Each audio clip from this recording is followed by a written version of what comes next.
Singapore has come a long way to achieve the clean and green environment it is known for.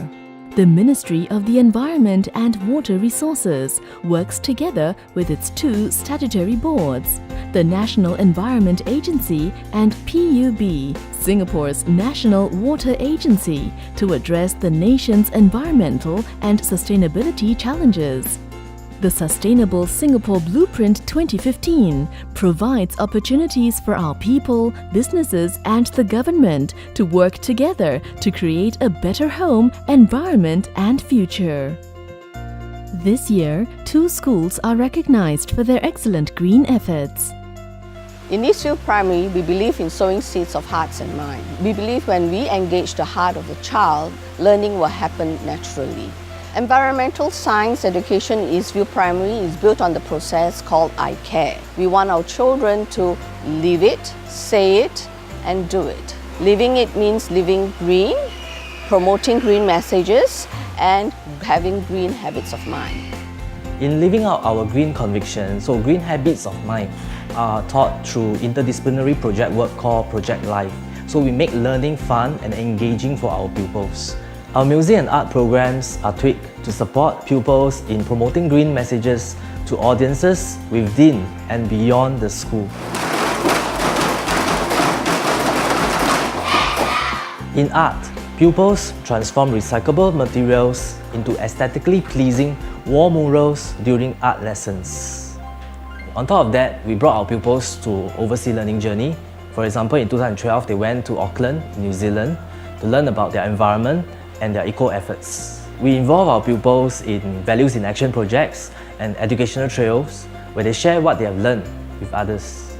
Learning journeys for staff were planned to expand staff understanding of environmental issues. This learning journey have encouraged our staff to do their part for the environment, and we see the inclusion of more environment-related measures in their teaching. Our rainwater harvesting hub was designed not only to enhance the students' learning of environmental science, we actually want to step up our efforts as a school to reduce the water usage. We collect rainwater and use this water to water the plants during the dry periods when there's no rain. We do not feel warm in the hub because we learn that plants help to keep our environment cool and fresh. We can test the quality of water by using sensors and data loggers here at the Rainwater Harvesting Hub. I feel very happy because when I come here to the Harvesting Hub, it helps me to understand more on what is being taught in science class. In green terms, we learn how to appreciate the earth and our environment better. We also learn how human activities can cause climate change. We also contribute by ensuring that there is a continued effort in recycling by our schoolmates. Undergirding all that we do, we want to reach out to community. So we are moving towards community recycling and recycled artwork.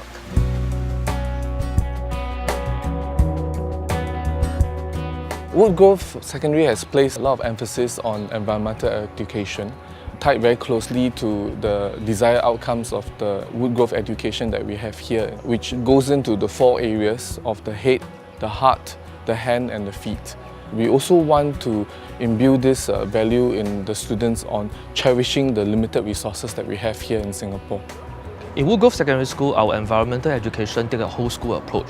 For the formal curriculum part, it is implemented into lessons across different disciplines. For the co-curriculum part, we have it in our Value in Action programs as well as our assembly programs.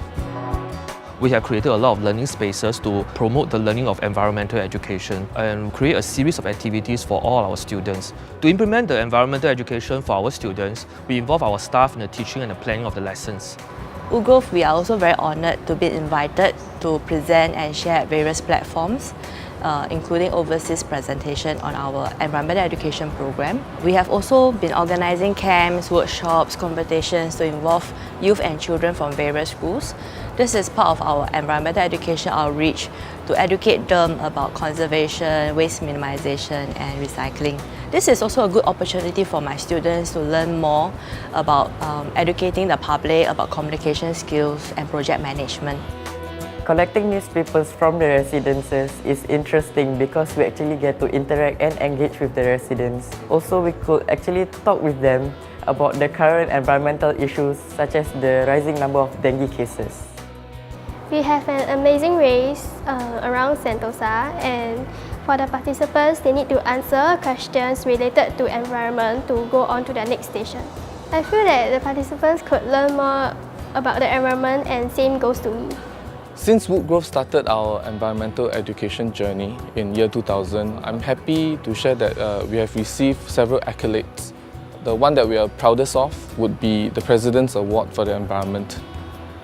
Moving forward, we hope to produce more student ambassadors to become advocates for the environment. In order to achieve that, we hope to have more collaboration with organizations in Singapore and even overseas. To top up, we will also be constantly refining and tuning our environmental education curriculum here in school to raise the awareness to the next level.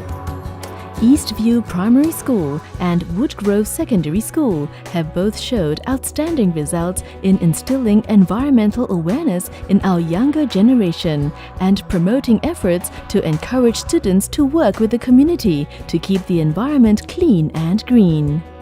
They have set a good model for other schools and the community to emulate.